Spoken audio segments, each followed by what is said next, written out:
মুখস্থ কর banana বেড়ানা banana. এগো বউ, আমি আগো দেখছি, হ্যাঁ তুমি সারাক্ষণ বাপের বাড়ি টান টানো কিল্লাই, হ্যাঁ আর ভাই বই থাই তুমি বাপের বাড়ি টান টানো ইংরেজি শিখাও বেনানা কিল্লাই। আম্মা আপনি এগুলা কি এখন?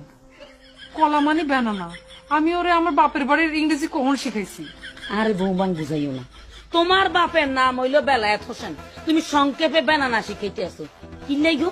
হ্যাঁ দাদার বাড়ি বাদ দিয়া নানার বাড়ি ইংরেজি তুমি কিল্লে শিখেবা, কিল্লেই টানবা। ইংরেজিতে কি দাদা দাদি কিচ্ছু নাই? আছে তো, দাদা দাদির নাই, তোর ড্যাডি আছে। হ ড্যাডি আর দাদি তো কাছাকাছি, তো হেডে না তুমি শিখাইবা।